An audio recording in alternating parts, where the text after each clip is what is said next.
All right, welcome back, everybody, to another deep dive.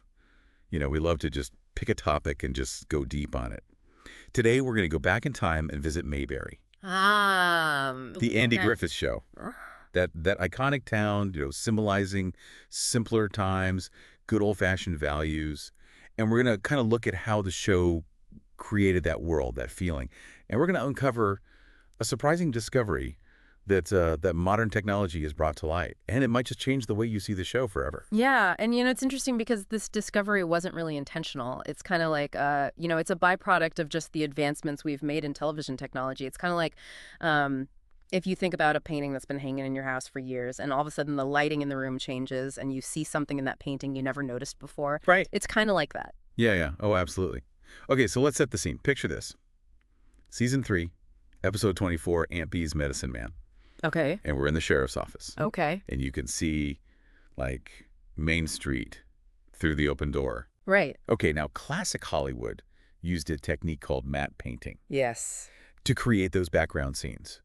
And think of it like a really elaborate large-scale painting Right. that basically extends the set, creating that illusion of this larger world. Exactly. It was a really common technique. You saw it all the time, especially with, limited budgets and smaller sets. Sure. Shows like the Andy Griffith Show relied very heavily on those painted backdrops just to give you a sense of, a larger world and to, create that sense of realism. Yeah, yeah, absolutely. Kind of like a theater set, how they'll use painted backdrops to make you feel like you're somewhere. Exactly.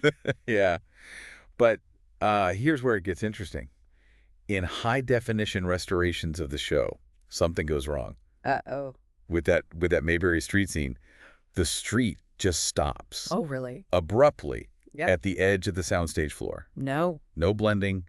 There's no attempt to hide the transition. It's just a hard cutoff. Wow. So they just ran out of canvas? What happened there? I know. It's wild, right? It's so fascinating. And, back in 1963, viewers watching on their, old TVs wouldn't have noticed this at all. Right. But now, with our fancy, high-definition screens, it's glaringly obvious. It's almost like a little peek behind the curtain, Right. It's like, oh, wow, this is how they did it back then. And it kind of makes you wonder, too, would viewers back then have even considered this a mistake? Right. It's like someone left a door open to the 21st century right in the middle of Mayberry.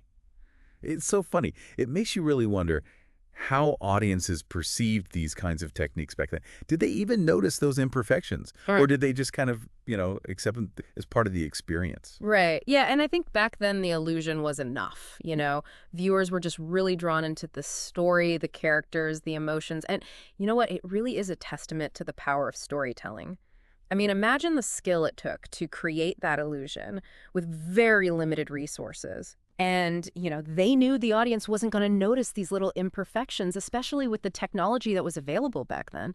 It's almost like you're looking at an early form of special effects. Right. And in many ways, it's still really effective. It is. I mean, you watch it and you're not really thinking, oh, that's a painted backdrop. You're thinking, oh, that's Mayberry. Right. You get drawn into it. And I think it really highlights the artistry, involved in classic television production. Oh, absolutely. They had to be so incredibly resourceful and so creative to overcome those limitations. And they did it so well, they transported millions of viewers to this, this heartwarming world for decades. And, even with this error exposed, the Andy Griffith Show still resonates with audiences today. And maybe it even adds, a layer of charm, knowing that behind that idyllic facade of Mayberry, there was a team of really talented individuals who worked so hard to create a believable world. Right, right. So what does this all mean for us as viewers in the 21st century?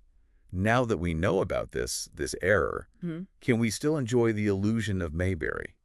Or does this knowledge forever change how we see the show? Yeah, that's a great question. And I think it's really up to each individual viewer to decide. But it is a good reminder that even the things that we view as timeless and perfect, they are products of their time, with all the limitations and all the ingenuity that implies. I love that. I think that's a great point to leave it on. So I encourage everyone out there, revisit MP's Medicine Man and other episodes of the Andy Griffith Show with fresh eyes. Pay attention to the sets, the backdrops, all those little details that went into creating this iconic world. You might be surprised by what you notice. I think you will. Yeah. All right. Well, thanks for joining us for another deep dive, and we'll see you next time. See you next time.